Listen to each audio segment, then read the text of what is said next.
If I may ask you, I was wondering, does Daji have a political opinion, or do you believe that people in your position should remain apolitical? Well, I don't think one should remain apolitical. If you notice Mahabharata, one will have to take a position. Either you're on the right or you're on the wrong. You cannot say, I will remain neutral. Would it be too simplistic for me to say that spirituality is a deeper awareness? Yes, very deep. And that too also is not ultimate. So is this, technically speaking, the world that we live in, is this a classroom for the soul? Well, in one way you can say that it's a training ground where you can take off.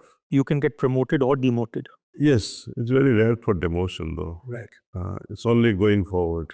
Is there something like a heaven and hell? Well, it's always within us. The feelings that you have, joyful or guilt and sadness, these are all other names given to heaven and hell. In your opinion, what is happiness? Well, as I just described, Is it that state, that void? that is it. Absolute happiness is where you don't give a damn or care for happiness. I love that. Yeah, absolutely. You're freed from all these concepts and ideas. And Fortunately, at this stage of my life, I am still the proverbial honeybee soaked in honey. I still need to go through many, many lifetimes. why do you think like that? So what's wrong with it? Do you think something is wrong with that?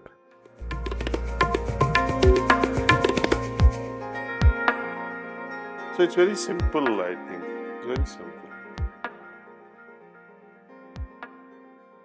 Welcome back to this fascinating conversation that I am having with Daaji.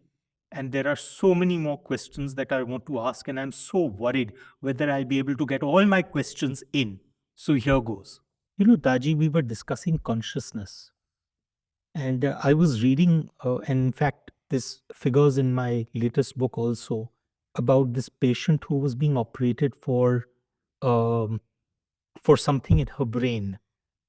And in order to reach that, they had to actually freeze her and lower her body temperature to a point where actually her brain and her heart stopped. She was clinically dead. And so that they could actually reach that point. But when she emerged about 14 or 15 hours later, she could actually recollect everything that had happened in that operation theater. She could narrate what was the music being played, what were the doctors saying. She could describe the staff that was there, even though she was what we would call unconscious. Unconscious. So where is consciousness? The extent to which it can spread, even universe is too small. It's easier said, but how does a child growing in fetus of mother perceives everything? Perceives the environment also. Yeah, we say Abhimanyu learnt the chakra view inside. So everything is possible. I will show you our Brighter Mind program. I don't know if you had the chance to, but this will also tell you something about consciousness. Okay. We are used to seeing things with our eyes, but what if I tell you, you can see with your ears and hear with your eyes and demonstrate it to you? I don't have that ability. I have lost it now. My brain won't cooperate. But you have trained children, thousands and thousands of them. Not one, thousands of them. And there is no gimmick in this. There is no miracle mongering of all these things. That's right. These are all exercises we teach them. And through these exercises, they're able to stay on with the neuroplasticity of their brain. And they are able to retain their creativity. So they are able to do something out of the ordinary things. I understand. Yeah. We are used to seeing things and with eyes and touching things. Yes.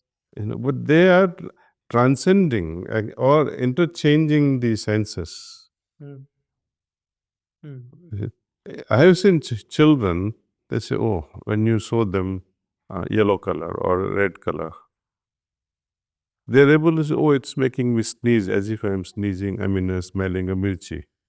So they are seeing the red color in their eyes as mirchi. Mm. Even blind children who has never seen colors, but we make them train with the white color and milk. And later on, when you saw the white color, they say, "Oh, I sense the milk I drink." Yeah. Okay. So, what to call these things? Special ability? No. These are all natural things. We have to become more natural now. Yeah. Go back to basics.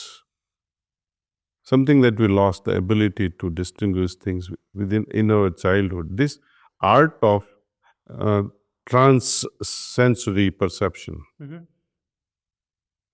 is possible only up to certain age. And then through exercises, you can carry on keeping these bridges between our right and left brain. Once this neuro rigidity kicks in, you lose it. So we have to continue using these nerve circuits. If you don't use it, they say you lose it. Incredible. Uh, when I came in here, I noticed the amount of forestation you have done. I mean, it's truly, I mean, fascinating.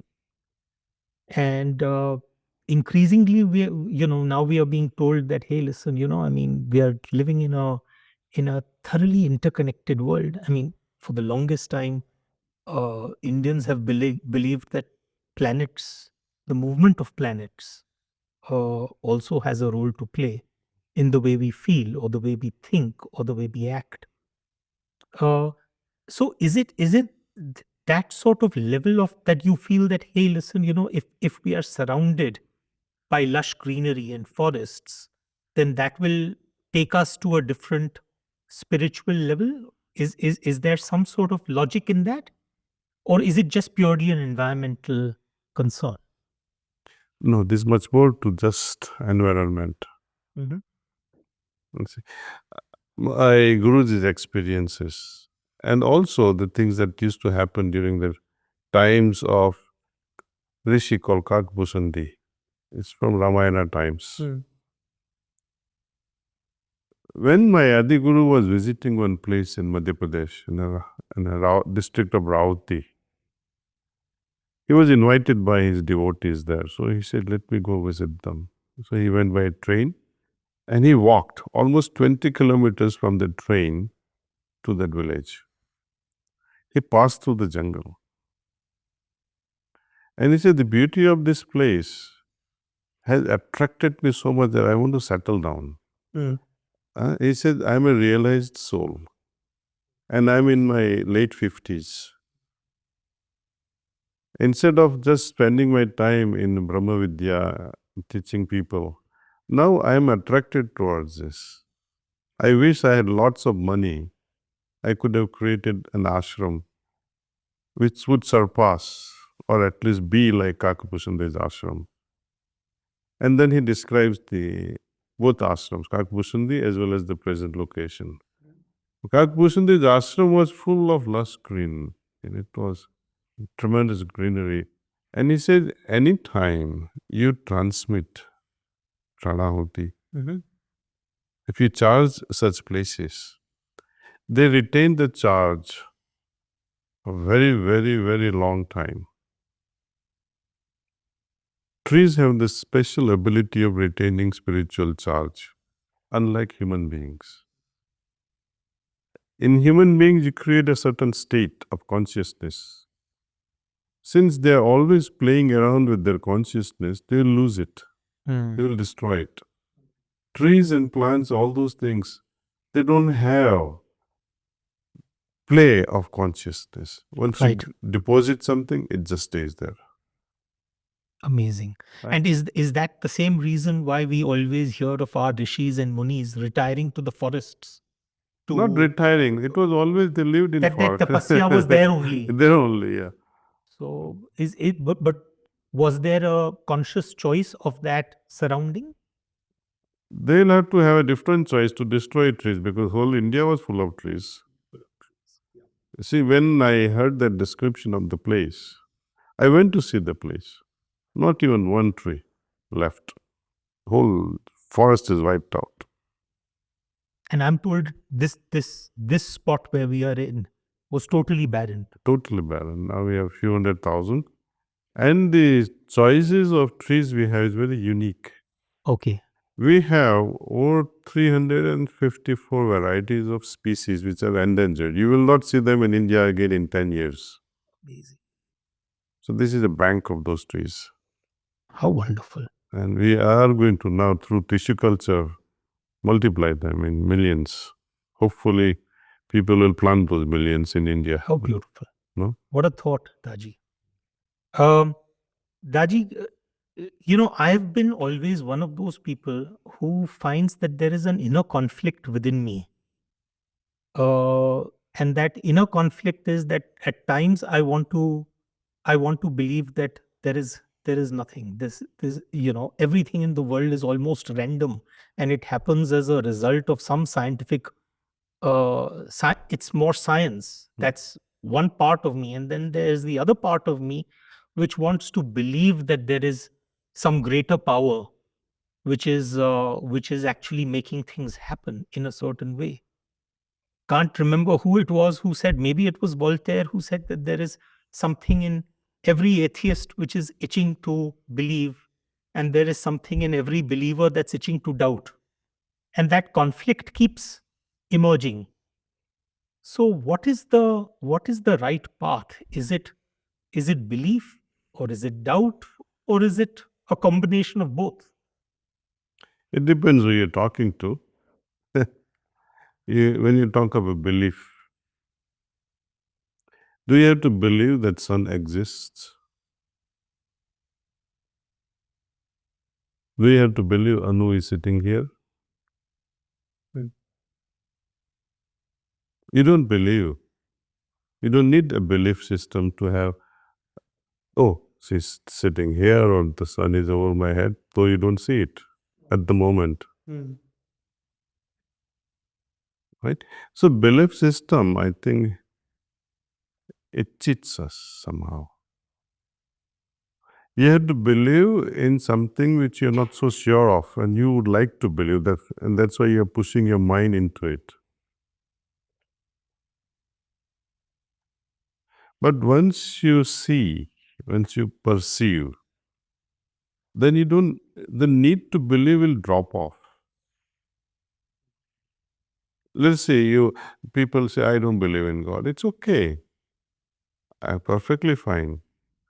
Or I believe, then I would question more. Why do you believe? What makes you believe? Right? When you say, I don't believe, I can trust you more. Because you haven't experienced it. It's very simple. Had you experienced, any atheist would believe, yes, it is possible. But theists who believe in God, they say, oh, I believe because what? My grandma says so. Then you start laughing. Who else tells you? My Shastra speaks, my religion speaks. I believe. But then you go deep into it and you ask, do you really, really believe? Oh, if I don't believe, maybe I'll enter hell or something wrong may happen. So you hang on to this belief system for right thing to happen in life. If I don't go to temple or if I don't do my namaz, Allah or God will perhaps punish me. Yeah. So religion uses two great instruments in its trail for people to remain enslaved with these dogmas. Right. One is the promise of great heaven. Yes. Everything and anything that you like to do in this world, Yes. you love to do it. But they say, no, you don't do this. If you do this, you'll go to hell. Yes. But you expect the same thing in heaven. Hmm. Hmm. Wine flowing, you see. Apsaras everywhere. Yeah. And something Yeah. which you denied to go there and you're facing Yes. that there. See? Yes. Hell is a similar concept. If you don't believe, if you don't do these things, you will go to hell. So they really, all religion, without any exception, they thrive on these two big principles: temptation and fear. Fear. And I would imagine that if you need to eventually become one with something that is greater, the cosmic, then how can you fear that? How can you?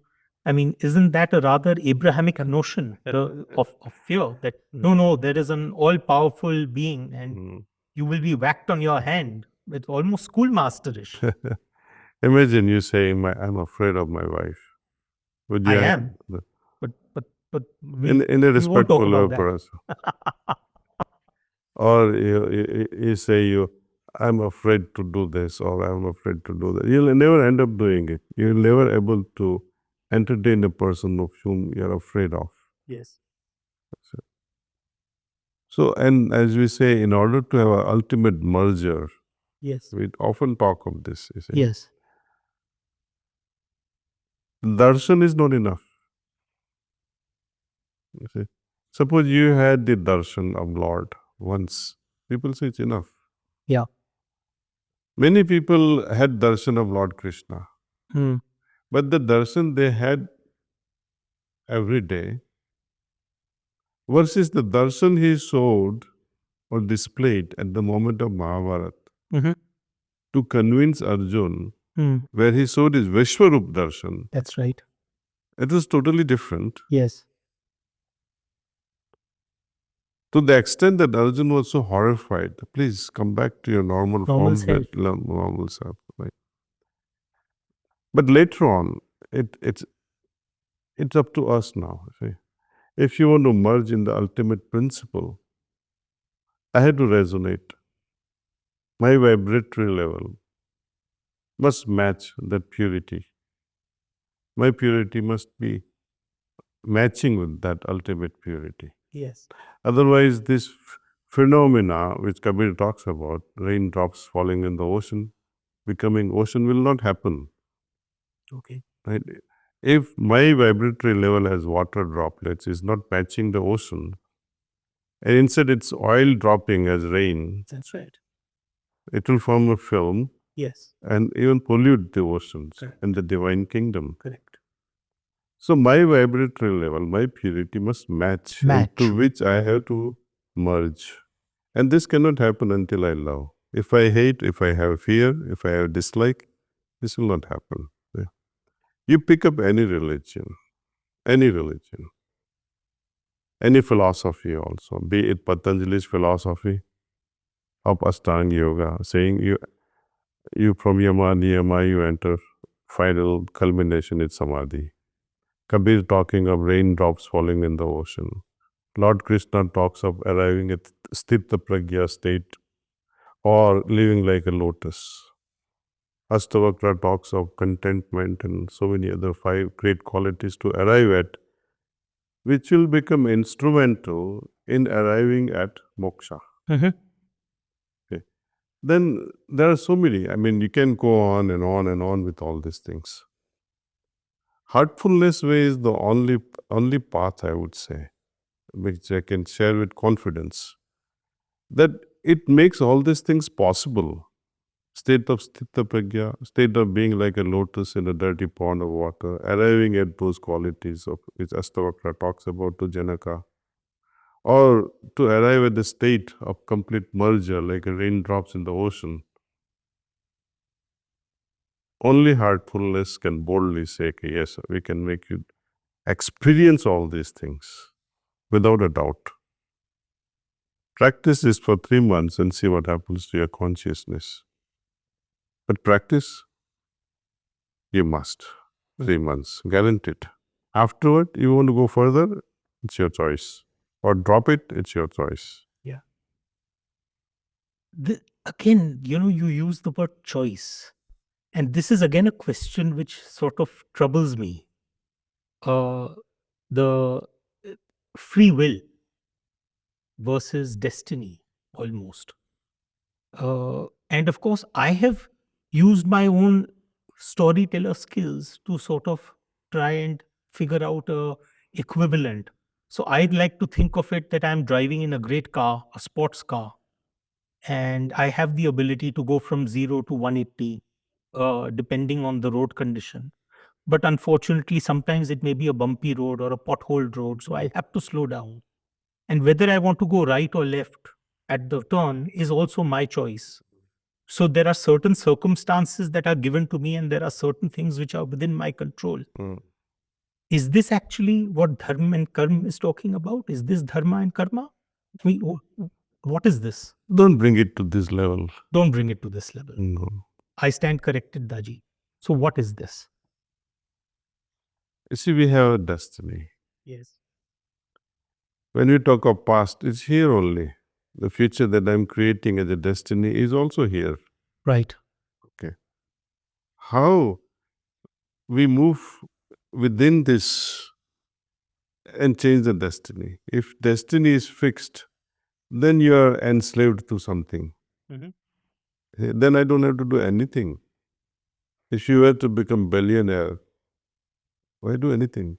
That's right. Destiny will play its role. Yeah, my pen, or why should I write a book? Yeah. It's a waste of time. That's right. So I believe that destiny, of course, it is there in some way. My karmas, my thoughts, my attitudes will play out its consequences in its own trail. Mhm. Unless I do something, I cannot create its repercussions. You know, destiny is not at all fixed, though it is there. External things can influence and change my destiny. Hmm. It happens every single day, every moment in India. Destiny is taking you somewhere. There is a matching samskaras between two individuals. Mother says, if you marry this fellow, I'll commit suicide. And thus changes the destiny of a person, the very dear ones. They don't see the matching samskaras. What happened to Lord Rama and Sita? A very classical example. Their destiny was shining, glorious destiny. When Rishi Vasishtha is one of the Sapta Rishis, authority on everything. He said, these zodiacs are matching perfectly. Let's get them married. Nothing can go wrong with this.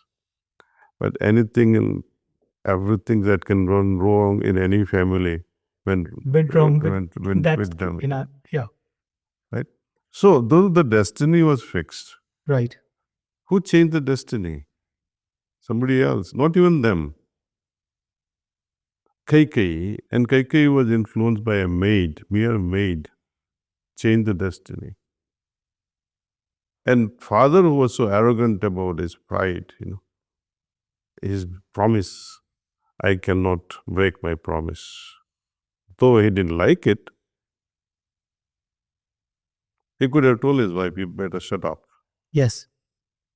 You're asking something unreasonable. Unreasonable. Absolutely. you know. Absolutely. So to protect dharma and to do the rightful thing, you'll have to make up your mind and take a position. Bhishma was again wrong. He was too adamant about his promise.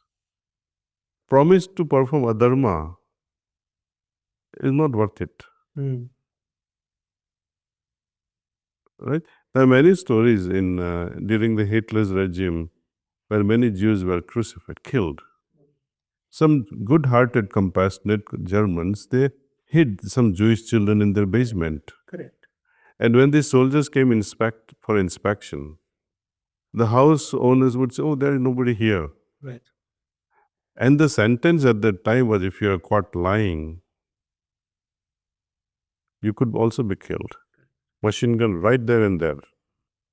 But some of them were courageous and they said, no, nobody is here. But they would hide some children in the basement. Now, would you say I should speak the truth all the time? Hmm. Yeah, so it's the context of the truth, the situation. Yes, exactly. So the things of that nature, the destiny we are making, not only making for ourselves, but how our lifestyle changes the destiny of others. Yeah. Yeah. So in that sense, what you're saying is that you and I may have our own potential in terms of being connected, but there are also other factors at play. Correct. And so what we are is basically this amazing web of interconnections, as it were. There's a beautiful Sufi story. If I ask you to get up, don't get up though. And say, lift your leg. Sure. Which one will you lift? Instinctively, by right. Okay. And next thing the Sufi master says, now lift the other one also. Okay. Lifting the other one, you had no choice. First Yeah. one, you had a choice. You had a choice. That's right. So we enter into many a times into choiceless situations. Understood. Understood. I wanted to ask you, and we are living in this world where, as you rightly said, everyone is looking for a path, and I mean, you just need to put on the TV in the morning, and you have 4 or 5 channels where you have different gurus sitting and telling you this is the way forward. Uh, but over a period of time, there is also some sort of a negative perception that has arisen that this is almost a business now. So, how do we ensure going forward that we don't end up throwing the baby with the bathwater? Because the real knowledge, the real wisdom will tend to get discounted because of all of this. So what do you learn from this?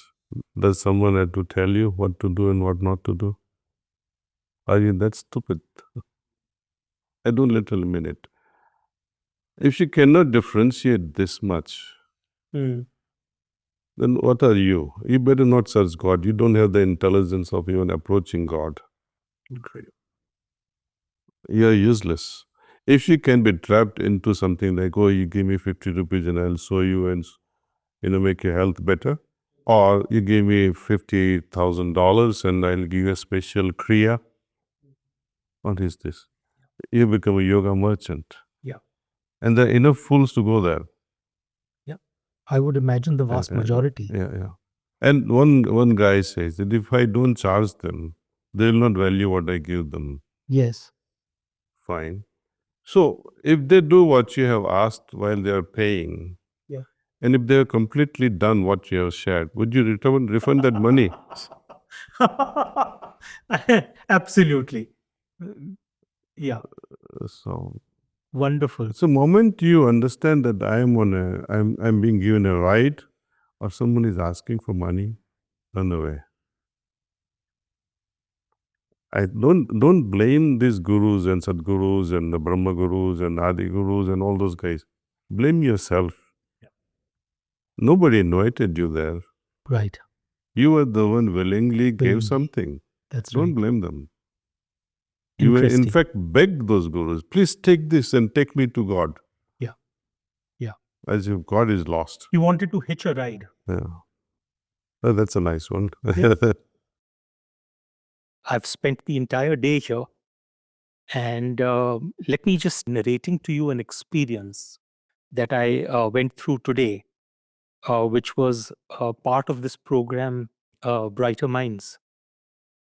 And I was fascinated because there was a young man who, his name was Anuj, I think, and I gave him an electronic edition of one of my novels, and which he hadn't read. And he put a blindfold around his eyes and then just ran his fingers over the ebook and read word perfect the first paragraph of that novel. And then he was explaining to me as to how it is possible to see with his fingers. Yes. And, for an eternal skeptic like me, this is very difficult to digest. So I was just wondering that what is your take? That is it that we all have this natural ability and we have just lost it?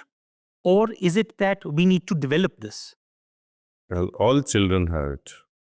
And as you age, you lose it somehow because that innate creativity is not utilized. Right. So by the time we are 14, 15, you are completely crystallized into what we are. Right. Just for existing sake, we exist. Prior to that, if you had used your ability in this field of creativity, then we would have been a different masterpiece. Amazing. Yeah. So until that age, there is tremendous freedom of development. What Yeah. in neuroscience we call neuroplasticity is at its best. As we age and other circuits take over, Right. especially the sexual tendencies become so powerful once the teenage kicks in age. Yes. And then at physical level, we start forming different neural circuits. Right. The previous one, which were more intuitive, God-given for learning, now those bridges are cut and other bridges are being built for, instead of creativity, it gets into procreativity. Correct. That is, I think, I don't know if you call it downfall at the cost of creativity, but something of that nature happens. Right. Ideal would be allow this creativity and procreativity to go on. To go on. And for that, we advocate, we recommend certain exercises that would keep the right brain in tune with the left brain and left brain in tune with the right brain. Right. That's incredible. It was a fascinating experience to see this young man. And I was told that there are kids who can actually hear the words rather than feel the words. Feel the word, yeah. They can smell They can colors. smell. I mean, and of course, for people like me who feel that everything should be explainable, it's a little difficult to be able to absorb initially. Correct. But then you realize that no, just because I can't understand it doesn't make it any less real, and that Sure. this is happening. Uh, I wanted to ask you a few temporal sort of questions back down on Earth. Uh, One was related to this young man who had this amazing ability, and I'm told that there are thousands of them who have emerged from here. But the youth of our country, they seem to be directionless, rudderless almost. We've got huge problems in terms of unemployment, skill development not happening. And we've got lots of youngsters who are whiling away their times on street corners. We've seen an appreciable rise in violent crime as a result of this. And not only that, but we also seem to have youth who have a terrible time in terms of being able to maintain relationships. Just see the number of youngsters who are landing up in offices of psychiatrists. What is the solution, Daji? There is no so easy solution. Solution is, as I indirectly mentioned somewhere, it's now in the hands of mothers. It's not that fathers are irresponsible in some way, but there's a greater responsibility now lies in the hands of mothers. They are the one who can transmit their thoughts and ideas from the very early conception phase and change the destiny of a child. See, because the soul that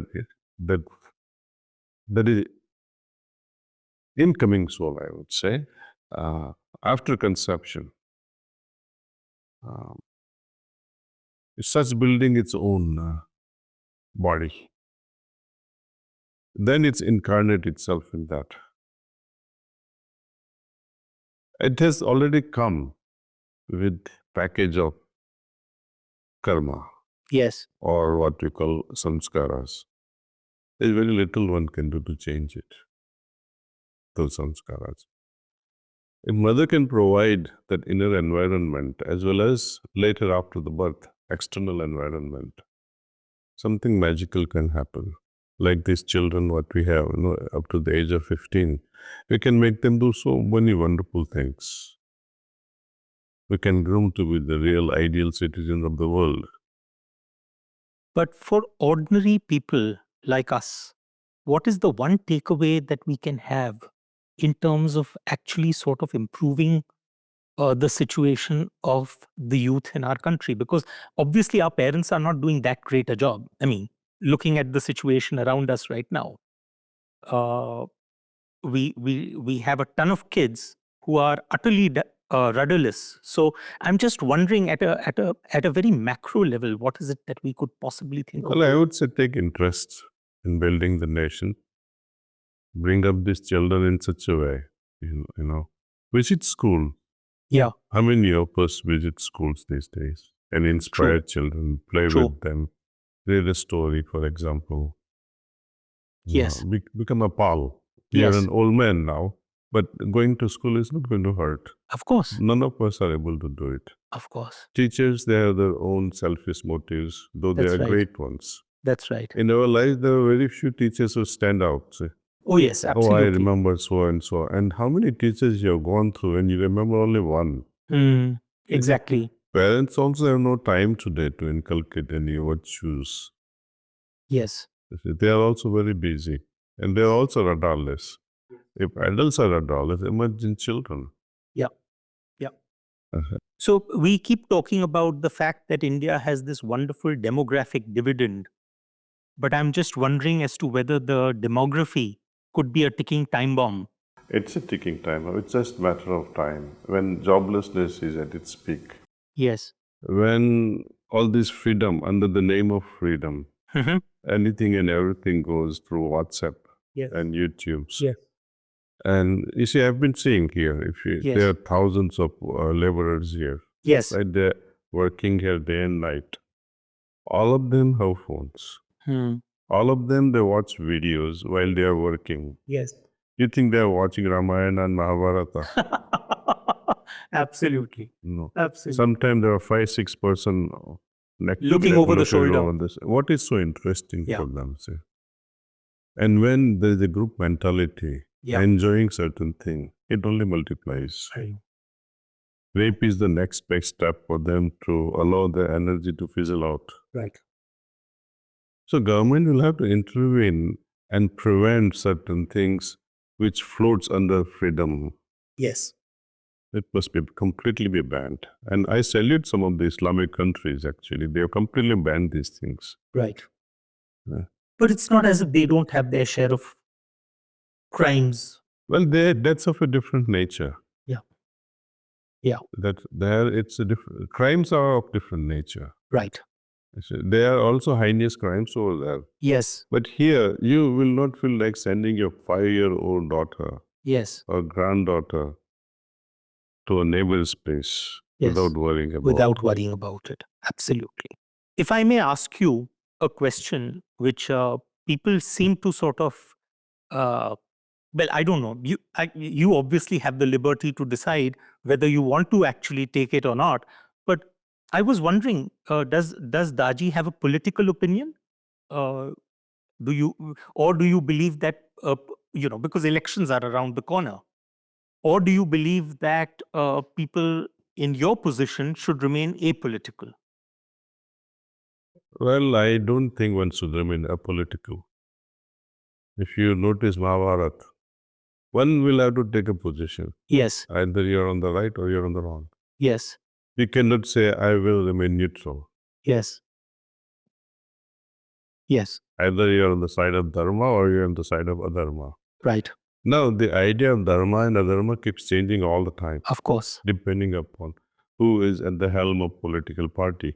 Yes, yes. Coming back to now what the sort of stuff that we were talking about earlier, Mm. one of the movies in my lifetime that has fascinated me is a movie called The Matrix.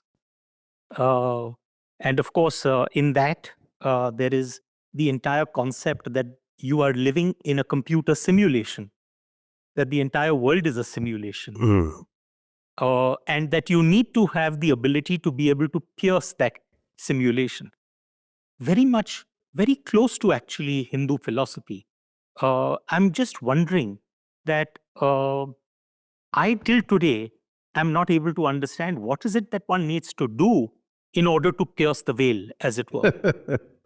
Now, when you talk about this Indian philosophy of Maya, Yes, illusion, yes, earlier you posed the question of happiness versus sorrow. Your absolutely. eternal nature is Satchitanand, Yeah. where from the sorrow is coming. Yes, These are fundamental questions. Now, if you analyze this further, then you can appreciate the beauty of these questions based on who is asking this question and who is answering these questions. For example, when Raja Janak in Ashtavakra Gita asks fundamental questions to a great sage who is one-fourth his age, Ashtavakra, how to attain liberation, how to free oneself, and how to remain detached. Fundamental questions. Then it goes on in developing this whole essence of Ashtavakra Gita is you are pure, you are eternal. Realize that. Right? Now, when you penetrate into this, who is saying this? It is Ashtavakra is speaking like this that you are eternal, you are pure. He has taken that stand from his perspective. He, it's like a person on top of Everest and say, it's so wonderful, you see, from here. I can see east and west, I can see north and south, I can see everything from this top. yes, It's so lovely here. yes. Sunrise is beautiful, sunset is lovely. But the guys in the valley don't understand this. That's right. They say, oh, we are in sorrowful state. Hmm. The guy on the top of the mountain say, oh, wow, the world is beautiful. Beautiful. So that's what it is. So the answer is to climb Everest. To climb the ladders of consciousness. Isn't that a little easier said than done? Again, I'm speaking from that level. See, if we come down to the most basic thing, our normal consciousness works around how to get this and how to get that, how Yes. not to get sick, Yes. right? How not to get headache by arguments. These are all daily, interactions, daily affairs of our life. Will this change ever? I don't think so. But a person of wisdom will say, ask a question, what is beyond all these things? Right.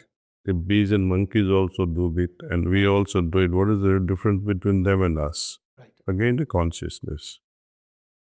You know, when you move from your basic level of consciousness, which is made at the heart level, Yes. and you move further up, crossing various yogic chakras, then you'll understand the beauty unfolding within you. And I'm not promising anything here. I'm actually giving you something bigger than a promise. Right. If you have some word for that. A sure promise that you can feel the higher consciousness. You can become different based on this new level of consciousness that you will interact with. And when your inner changes, inner environment changes, you become a new person. Right. Right? And this easily happens through this heartfulness meditation. As one advances from one chakra to another chakra to the next level and next level and next. The shifts in consciousness which occurs on a daily basis, if you're attentive to it, then you can appreciate the whole journey. Yes. Yes. Bringing us back to what we were talking earlier on at the quantum level, and this was, people talk about body and soul. Hmm. Uh, I've never been able to understand this.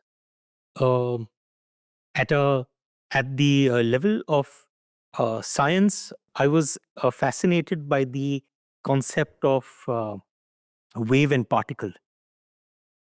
That light behaves both as wave as well as particle. and it seamlessly changes from wave to particle transforms. Is that the nature of what is going on with us, in the sense that is it a soul form which is just simply manifesting as a particle from lifetime to lifetime, or is the soul something more? They now talk about cellular level consciousness, Huh. but for an average person like me of limited intellect, I'm not able to understand this. We are like fish in water. Fish keeps questioning, what is the use of this water? I don't understand this water. You'll understand it when someone throws you and picks you out of water and keeps you at the seaside or riverside.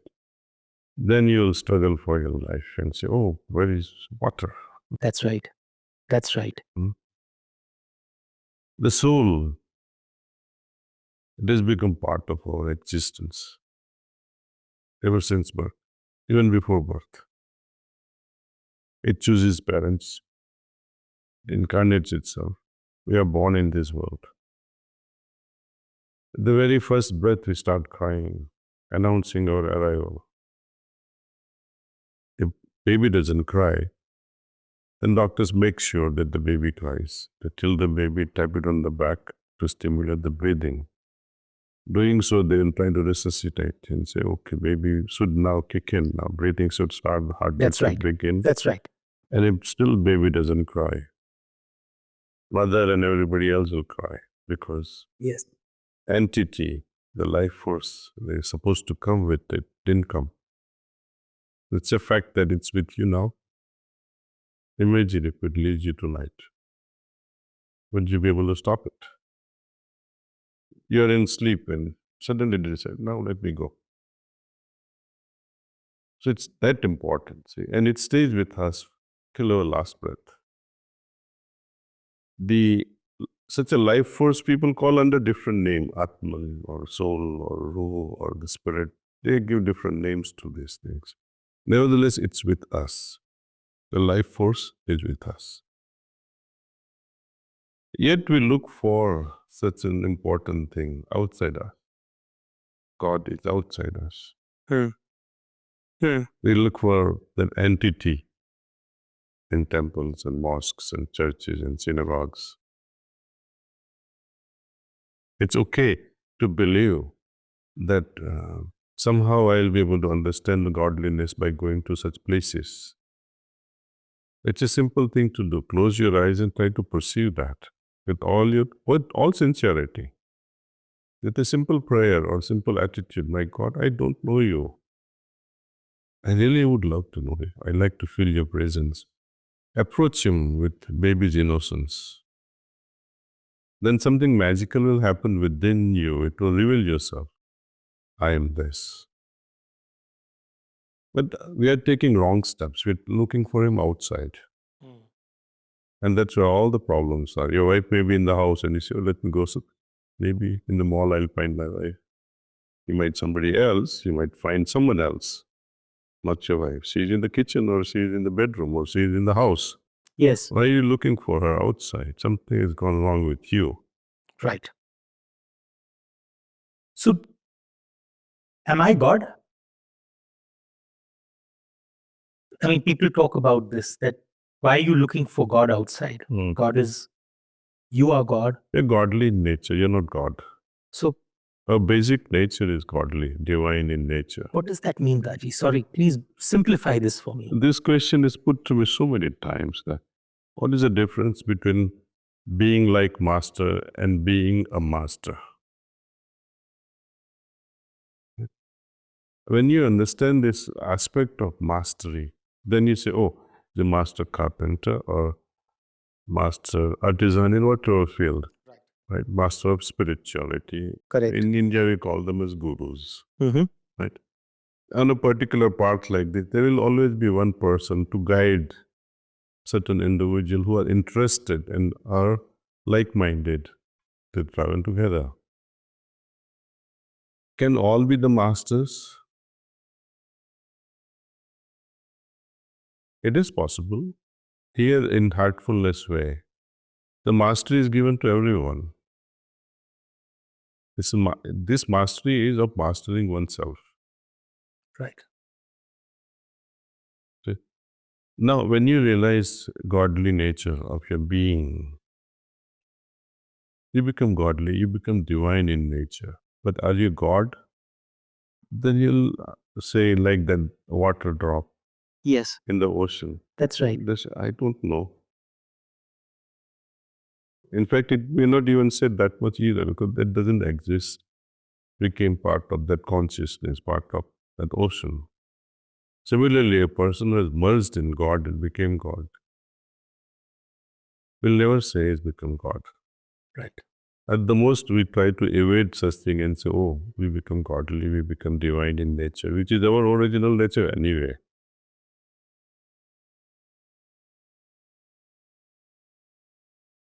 Very, very. I. Please excuse my ignorance, but what happens to me after I die? Well, in order to understand that, let's understand what happens to me when I incarnate.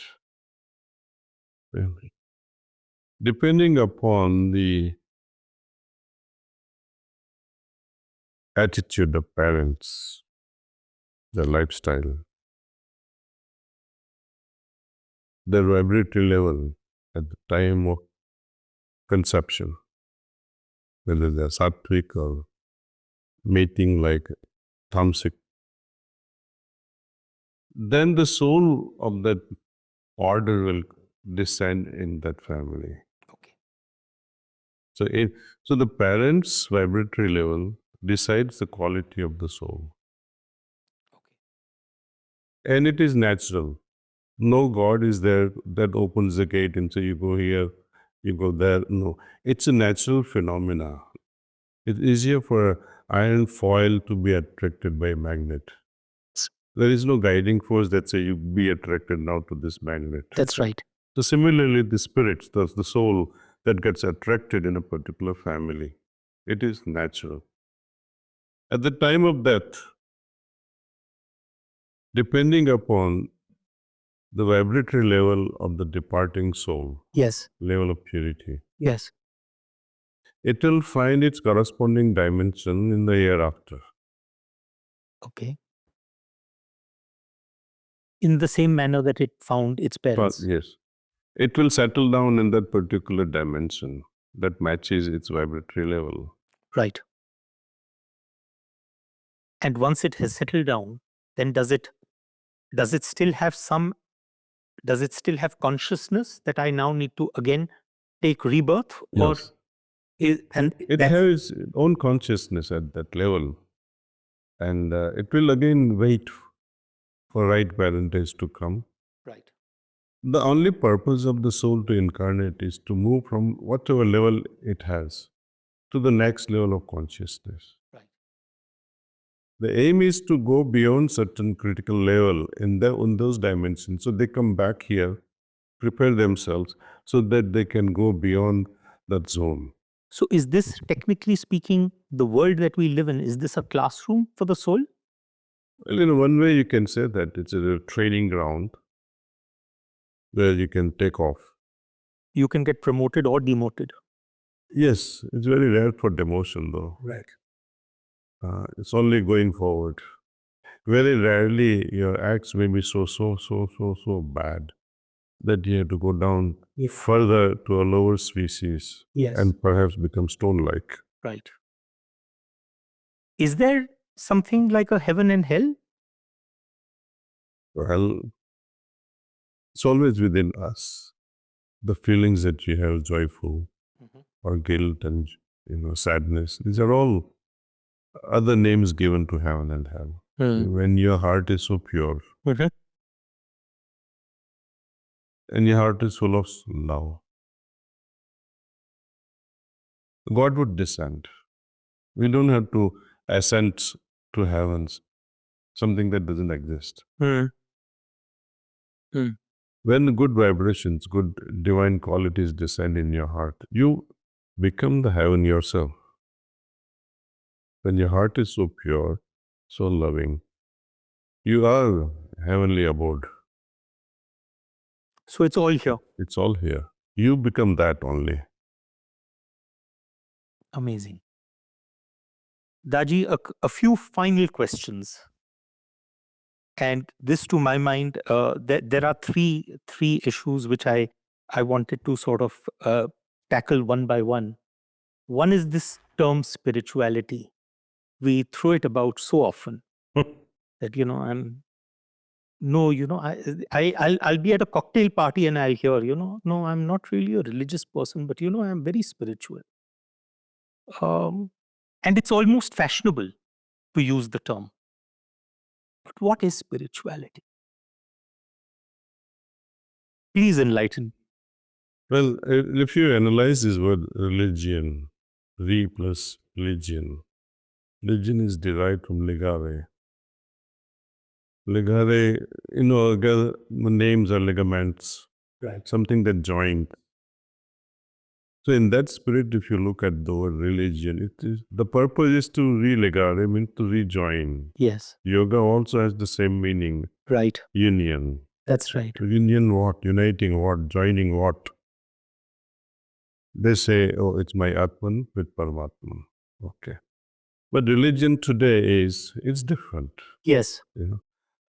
People, they remain restricted to their own ideas, dogmas, and beliefs, and they call, oh, I'm a so and so. Yes. Right? They define themselves by religion and say, when you say I'm Hindu, that means I'm carrying a baggage of certain dogmas and beliefs. Yes. When you declare yourself as a Christian, you Yes. have your own dogmas and Correct. beliefs. Correct. Right? Then God is like this. Yes. I can reach God only through His Son. Yes. Another religion would say, I can reach God only through the prophet. Yes. Hindus, they will say, you will become God. That is, can be a blasphemous statement for many. Right. Absolutely. But experience will show you, you can become godly and go beyond also. Right. See? Now, when you talk of spirituality, it is all about our soul. Now, when you say God is omnipresent, it's a religious concept. God is omnipotent and omniscient. All these labels are given to God through religion. In spirituality, you actualize these statements that God is omnipresent. When you enter spirituality, it'll make sure you feel His presence everywhere. Okay. You seem to understand later on also the omnipotency and sciency of His being. Religion is all about external aspects of God. Oh, He lives in temple, He lives in my mosque, He lives in my church. Right?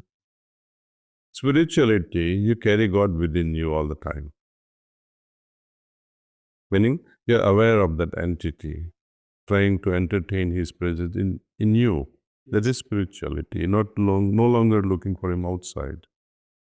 In religion, I would say you worship deity or deities few times a day, morning sometimes, evening sometimes, or maybe a few times a week.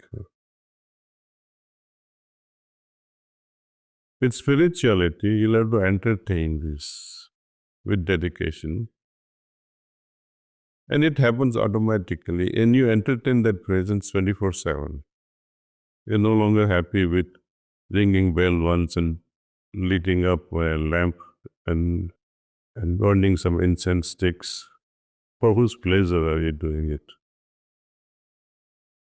God is not there to smell the fragrance.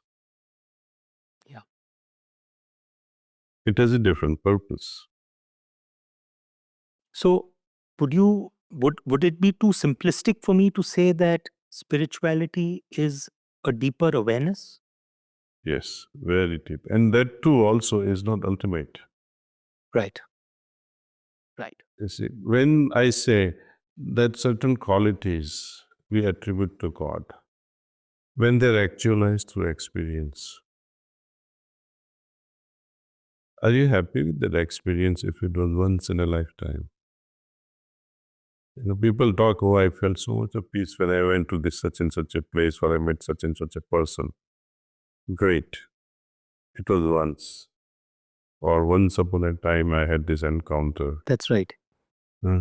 But a spiritual person will not be happy with one-time encounter. He wants to make it permanent affair. Yes. Permanently experiences thing is also not good because it has a higher purpose. Imagine if you don't sow donkey the green grass, it won't move and take your load. That's right. If there were no experiences in spirituality, why would you practice? Yeah. So experiences have a purpose, exactly like the green grass sown to a donkey, otherwise nobody would meditate. Absolutely. So going further, where does this experience lead us to? Think for a moment. If a bee, honey bee, is soaked in honey itself, it will die. Yes. Right? Similarly, a person undergoing spiritual experiences is so much enamored by these experiences, he becomes useless to society. What is the purpose? To me, the purpose of experiencing all these things is to arrive or to push me into a situation where I become. Instead of, let me explain it. Instead of talking about love, religious way, experiencing love, spiritual way, but becoming love, that's the next step in after spirituality. So becoming is the process. Now, when I meditate, for example, and say there's a certain feelings that I evoke within myself. Yes. When when I'm so much after these experiences with this I, Yes. demanding experiences, craving experience, it's all about I.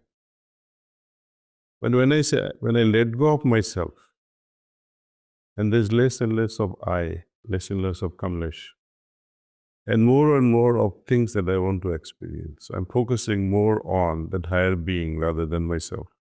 So I start imbibing those qualities. The focus is now is on the higher being.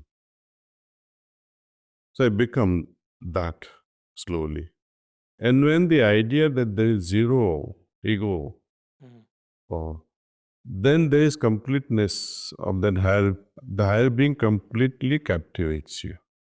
Right. So now you become that. Now, when you become that, what happens now? You become so blissful. You arrive at that famous Satchitananda state, Yes. right? But it is like, again, a toy in the hands of a yogi. Just like children are playing with toys, yogis are playing with Satchitananda state, wallowing over it and just remaining Wanting to be there. in contact with it. It's a limitation. You almost get addicted. You have to transcend it, go beyond it. And what comes after that is complete void. We are not attracted now by this Satchitanand. You can leave it behind and move on further into that infinite void. So that's, in a way, we have I would not say completed a journey, but the journey continues toward infinity. Incredible. Mhm. The second issue which I wanted to touch upon before we wind up today was related to the concept of happiness. And, uh, we, again, this is one of those words that we toss around all the time, that I want to be happy. And there are indeed experiences that make us happy. But what is actually meant by happiness? And for each person, happiness means different things. In your opinion, what is happiness? Well, as I just described to you, Is it that state, that void? that is it. It is something where you don't worry about happiness. Yeah. You're freed from this slavery of looking for something. You are freed from freedom. When you have some idea of freedom, you are still bound by these ideas of freedom. When you talk about non-attachment, you are still attached to your non-attachment. Absolutely. Yeah. Absolutely. So happiness means something to a child, something else to a teenager, something else to a mother who has half a dozen children, something else to a grandmother, and something else to a person who's 110-year-old who doesn't care anymore about any families. Only one thing, that what will be me when I breathe my last, where will I go? For that person, love means something else. Happiness also means something else to all these individuals. So relatively speaking, it differs from person to person. Right. Absolute happiness is where you don't give a damn or care for happiness. I love that. Yeah, absolutely. Yeah? Absolutely. You're freed from all these concepts and ideas, and you're freed from everything. People say freedom.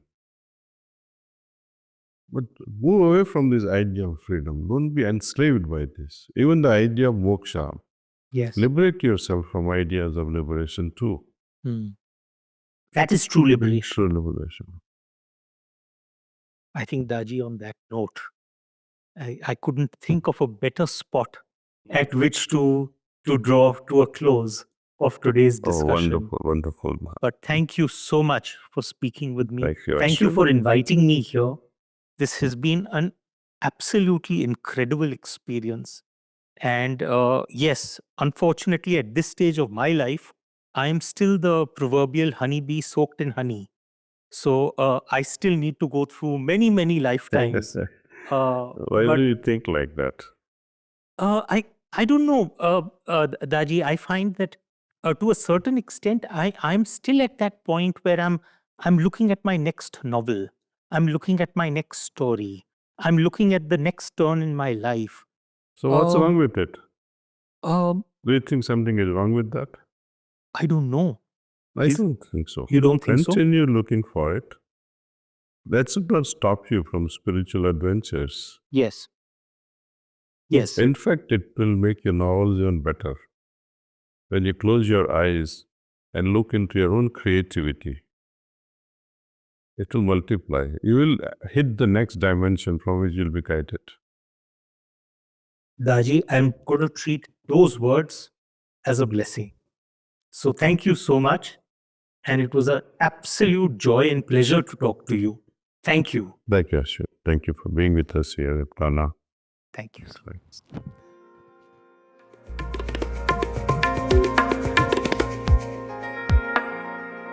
So it's very simple, I think. It's very simple.